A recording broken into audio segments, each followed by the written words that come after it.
What is going on, everyone? Welcome back to TTP Sports, and for people that are watching on the painted lines. Look, I know the Phillies won the game. They beat the Padres 4-3. But I could care less that they won the game. I think the more excruciating detail is the Phillies blew another fucking game. Again. You were up 3-0 in the bottom of the ninth inning. 3. And you got, here comes Jose Alvarado. I still don't understand this. In the bottom of the 8th inning, you bring Zach Wheeler out. Over 100 pitches. He gets the first 2. Why not let him finish the inning? Why are we already bringing in Alvarado? Just let Zach Wheeler finish. I know Alvarado got out of the 8th inning. He did. But who knows? Maybe him not pitching the 8th inning maybe would have been better in the 9th inning. Who knows? But for some reason, I just don't understand. I don't understand at all. It's a joke. It's an absolute joke on how much this team is so inept to close games. You get Hector Neris blowing save after save after save, losing all of his confidence. In comes Jose Alvarado, the new closer, on his very first closing attempt when he was facing the Mets. Blows the game. And he does it tonight. Again. Like, why couldn't we bring in Ranger Suarez to start the inning? Maybe try him. Why wasn't Archie Bradley available? Why wasn't Coonrod available? Why are we automatically going to Alvarado? Why? Because he's labeled as the new closer? He blew his first chance against the Mets. Why is he getting another opportunity to try to do it? I understand you're up 3-0, but, you know, with the Phillies, it could crack at any point. One base runner with 2 outs can lead into a 5-run inning for the other team. That's just how it's gone for the past week and a half. That's been how this bullpen has been blowing games. That's how much this bullpen sucks. Unbelievable. And to think last year it was historically bad. Man, the Phillies have blown in their last 9 games, they have blown 8 saves. It's that bad. It is that bad. It is that laughable. It is that embarrassing. On how many times you can blow a save in the 9th inning. How many times you cannot close a goddamn game. It's a joke. It's a joke. Unbelievable. And I know I'm getting mad because it's so frustrating. I know last time, one of the recaps against the Marlins, I said, it's probably not worth getting mad at this team because of what they're doing. But it keeps happening and it's so mind-boggling. How? How does one team... How do they keep doing this over and over again? And once the game is blown, once the game is tied, they can get the out like it's nothing. I don't understand it. It's so... I just don't understand, man. Oh my God, this team is so frustrating to watch. It ruined a fantastic outing by Zach Wheeler. It did. It ruined it so badly. I still don't understand why you just couldn't finish the 8th inning. You brought him out there with 100 pitches to begin with. Let him finish it. He was pitching fine. He was pitching fantastic. Let him finish it. Just let him finish it. I wasn't saying, like, honestly, I was at this point that, maybe Zach Wheeler should have pitched a complete game over 130 pitches. I would have rather seen that than the bullpen, because he probably would have actually got it done.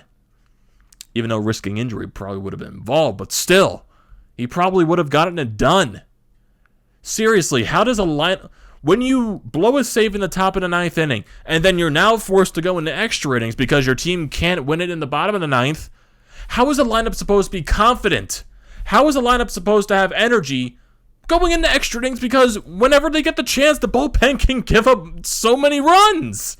It's like, once the bullpen comes in, the dugout's probably like, oh God, here we go again. That's probably what they're thinking. And I know some people were saying JT Realmuto for calling a bad game. Zach Wheeler pitched 7 2/3 innings in this game, and he pitched fantastic. It's not on JT. It's on the bullpen's ineptitude to close a goddamn game. Jose Alvarado, throw a fucking strike. Hector Neris, throw a fucking strike. Ranger Suarez, don't allow the runs to score. Unbelievable. I haven't even gone over the game yet. Basically, I feel like that's the entire summary, but yeah, runs have happened during this game too. It's just, man, Man, this team is frustrating. So, going through this game, bottom of the first inning, Phillies get 2 runs. Jason Realmuto grounds out. The Phillies got 2 first base runners on there in the first inning. Odubel Herrera, Gene Segura. Padres were making some errors, got them over to second and third base. JT drives the first run in with a force out, and same thing with Bryce Harper. The very next at bat drives in the force run to get the second run. So the Phillies go up 2-0. Zach Wheeler looks perfect. The Phillies offense was also getting shut down by Paddock on the mound. So both offenses were having a little bit of trouble. Go to the bottom of the 5th inning. Didi Gregorius, first time in the lineup back since, May 18th? It's been a while. Hits a bomb. 3-0 Phillies. Zach Wheeler continuing to be dominant. There wasn't much offense in this game because the Padres had 6 hits, the Phillies had 5 hits, and this is also Fernando Tatis Jr.'s first, I guess, appearance against the Phillies, because in 2019, I guess he got injured, which ended his seasons before he got a chance to face the Phillies, and then last year with the shortened season, no one traveled across each division, so the Phillies never got a chance to see Fernando Tatis, so this is the first time they're doing it, and man, he is fun to watch. He is an absolute stud, an absolute star in his league, and it's so fun to watch him play. It's amazing. It's absolutely amazing watching that kid play, but I digress. Going to Zach Wheeler. Just fantastic. Absolutely fantastic. And his stat line on the night, 7 2/3 innings, 4 hits, 0 earned runs allowed, no walks, 9 strikeouts. He now leads the major leagues in strikeouts. Fantastic. I think he's also, tied with Jacob deGrom in WAR, or he's a little bit better than Jacob deGrom in WAR. So what Zach Wheeler has been doing for the Phillies this year has been special. Sadly, he's getting the Jacob deGrom treatment where the team, just doesn't win for him. It's that bad, sadly, for his past couple. I know his last start, he didn't go deep into the ball game, but I would say majority of this year, it feels like he is getting the Jacob deGrom treatment. Even though they did score runs for him, it's just the bullpen sucks. It does. It sucks so bad. So speaking of the bullpen, so you go into that bottom of the 8th inning. Not the top of the 8th inning, actually, before I get carried away with myself. Alvarado comes in. He gets that final out of the 8th inning, so no base runners, nothing to worry about there. But we go to the top of the 9th inning, and everything just unfolds. First batter, Jay Cronenworth, walk. Okay, he strikes out Manny Machado. Okay, you get 1 out there. Fernando Tatis Jr. double into the left field gap, and he makes it a 3-1 ball game. And then you hear Tom McCarthy on the broadcast saying, "Okay, I wouldn't blame everyone if it's time to panic, because it's the Phillies now. The tying run is at home plate, and Trent Grisham, and he walks. So now the go-ahead run is at the plate in Eric Hosmer. He gets the ground out. Honestly, I wish this was a double play, but I guess the ball was hit so softly that Gene Segura was not able to turn it. He was just able to get the force out at first. So you got a second and third base, 2 outs for Jerickson Profar. And what does he do? This is when Ranger Suarez comes into the game, actually. He faced Hosmer. Ranger Suarez got that second out. Faces Jerickson Profar. I think he got him to 2 strikes. And a double down the left field line. And he ties the ball game up at 3. And then Tom McCarthy's saying on the broadcast as it's going on, "It's happening again. It's happening again. Are you kidding me?" He's saying what we're all thinking. But less swearing at that point. Well, no swearing, actually. I feel like every Phillies fan around... I feel like most Phillies fans react saying, "Yeah, that was guaranteed," or saying, "What the fuck is going on?" Basically, that's probably the basic reactions for the majority of the Phillies fans. Bottom of the 9th inning, can't get anything done. 1-2-3 inning. Go to the top of the 10th. 1-2-3 inning for Ranger Suarez with that, stupid runner on second base, extra innings rule. Doesn't advance the runner, and hey, he got out of the inning without allowing a run. Something to go on there. So you go on the bottom of the 10th inning. You get the base runner. Andrew McCutchen was also on second base because he is that last person from the 9th inning, so he has to go on second. Travis Jankowski came into the game for Rhys Hoskins. I think he was pinch hitting too. He got intentionally walked for some reason. I have no idea why. I guess he wanted to get the double play opportunity. Didi Gregorius strikes out. Not the best at bat from Didi. Brad Miller. It looked like it wasn't a bad at bat. It looked like it was going to be a terrible at bat at first. But then he battled, and then he crushed the ball to center field, and we all thought it was gone at first. When the ball landed, Tom McCarthy calling home run, Brad Miller circling the bases saying, let's fucking go. He's running around the bases like it's a walk-off home run, going to home plate, celebrating with the teammates. And then everyone's so confused. Did the ball go out? Did it hit the wall? What was it going on? Is it a 6-3 win? Is it a 4-3 win? No one knows. You see the replay, it hits the fence. So it technically is a walk-off single. So, yeah, it's a 4-3 win, not a 6-3 victory, sadly. But hey. It's still sad. It's still very, very sad. It's like I can't even enjoy this walk-off win just because you blew the opportunity again to win it in the ninth. I just can't be excited. I can't. It's literally impossible to be excited. Yeah, I could get pumped up for Brad Miller walking the game off just because, yeah, you walk the game off. You're going to get excited in the moment. But still, it's like I can't be happy about this because you put yourself in the goddamn position in the first place when your bullpen can't close the game. You just can't. Unbelievable. Now going to the stats.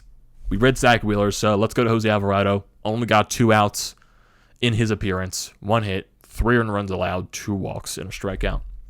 Ranger Suarez pitched an inning and 2/3, 1 hit allowed, 2 strikeouts. For the Phillies lineup, Odubel Herrera goes 1 for 4 with a run scored. Gene Segura goes 2 for 4 with a run scored and a strikeout. JT Realmuto goes 0 for 4 with the forced ground out in that first inning, so he had 1 RBI. Same thing with Bryce Harper, 0 for 4 with that 1 RBI. Andrew McCutchen goes 0 for 4 with a run scored and a strikeout. Reese Hoskins goes 0 for 3 with a strikeout, and he also got pinch hit by Travis Jankowski later in that game, and he walked. Didi Gregorius goes 1 for 3 with the home run. Alec Boehm goes 0 for 3 with a strikeout. Also got the pinch hit for Brad Miller. He goes 1 for 1 with the walk-off hit. Luke Williams also came in to replace Alec Boehm at third base in the extra innings. He went 0 for 1. Also, Zach Wheeler goes 0 for 2 as well. In terms of runner in scoring position, the Phillies didn't have many people in position. They only went 1 for 4, and they left 4 total players on base. Okay. You get the first win against the Padres. Was not expecting that. Definitely not. But I honestly, I kind of felt like they should have had a chance just because Zach Wheeler was on the mound. It's also probably just because my bias in saying that the Phillies suck. That's just my personal bias with that. So, okay, you get the first win. Now you got to go for the rest of the series. Got Zach Eflin on the mound tomorrow against Yu Darvish. Yeah, that's going to be tough. That's going to be very, very tough. And I don't expect to win out of that at all. Unless Yu Darvish just has a terrible game. That's the only way I expect this team to win. And Zach Eflin pitches out of his mind. I just don't expect it. I don't. Sunday's game, 105. Vince Velasquez on the mound. Tomorrow's game is also at 4:05. So Sunday, 105. You got Vince Velasquez on the mound. It's still to be determined for the Padres. And this tough schedule just keeps getting tougher. Because after this, you go to Wrigley to play the Cubs for 4 games. And guess you're going to have, I think, Matt Moore on the mound on Monday. And I think they said the possibility it's going to be Jake Arrieta on the mound Monday as well. So, yeah, that's going to be a pretty pitching matchup. Very, very pretty. So 4 games against the Cubs, Monday through Thursday. And then your final series before the All-Star break is 3 games at Fenway against the Boston Red Sox, who are currently, I would say, the best team in baseball right now. Yeah, have fun. Have fun going out and try to win those games. And then not to mention, after the All-Star break, you come home for a 4-game series because of a doubleheader now against the Miami Marlins. Then you have 2 games in the Bronx that week against the Yankees. Then you have another 2-game home set, 4-game series against the Braves, 4-game series against the Nationals. Then you close out the month against the Pirates. So yeah, tough schedule. The Pirates should not be labeled as a tough schedule, but probably for the Phillies they'll be tough because it's the Phillies. That's just all I'm gonna say. And after tonight's win, the Phillies are still in 4th place, 38-41. Braves are still in still in 3rd place, 39-41. Nationals, they're in 2nd place, 40-39. I think Kyle Schwarber, too, got injured in that game, too. So, man, that sucks to see him with how much he was mashing the ball, too. And the Mets, they are still in 1st place at 41-36. This team is such an emotional roller coaster, and it's annoying. It's really annoying. man, I think I'm out of things to say. I think I am for tonight. My brain is melted watching this team. It's so melted. I can't process anything with this team. That they just don't make sense. They don't. So I think I'm going to end it there. So what are your thoughts on this game, everyone? Zach Wheeler, Phillies blowing the game again. What are your thoughts? Brad Miller's walk-off hit. So don't forget to leave your comments and opinions down in the comment section as always. Don't forget to drop a like on this video if you're viewing on my channel. Don't forget to check out the Painted Lines. All of their links will be in the description below. And if you're viewing from the Painted Lines, don't forget to subscribe here at TTP Sports, where we can all wallow in the misery together. It'll be a very, very sad time. And also, don't forget to check out BrodesMedia. That link will be in the description below. Also, the links for Flyers Nitty Gritty and the Flyer Podcast merchandise website, also in the description below. Definitely go check all of those out. And don't forget to like, comment, and subscribe to the channel, everyone. And I will see you next time.